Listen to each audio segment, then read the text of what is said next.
Question 22. Solve for x. Log base 4 of 7x minus 1 is equal to log base 4 of 8 plus 9x.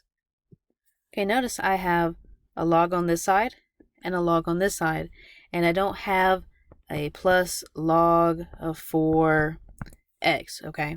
So I don't have that. So what I can do is I can cancel these out and then bring down what's inside the parentheses.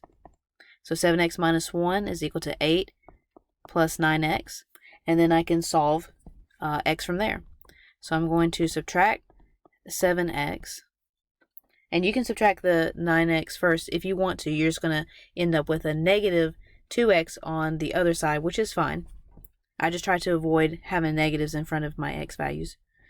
Okay, so negative 1 is equal to 8, and this is going to be a positive 2x. Going to subtract the 8 from both sides. Be negative 9 is equal to 2x. Divide by 2. So x is equal to negative 9 over 2. And that will be your final answer. Now you could go back and check inside 7 times that negative 9 over 2 minus 1.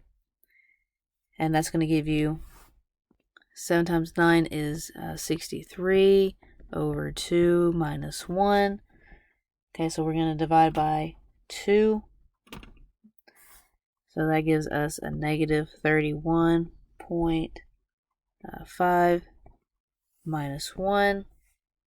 So that's going to give us negative 32.5. Okay, now if we check the other one,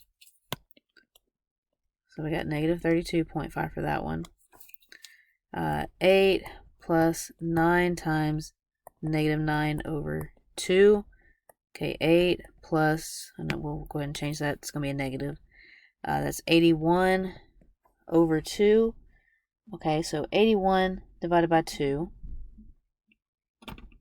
That gives us 40.5. So 8 minus 40.5. So that's going to give us negative 32.5 again. But notice we're going to have a negative number in the parentheses of a log function, which is we can't have. So we have no solution for this problem.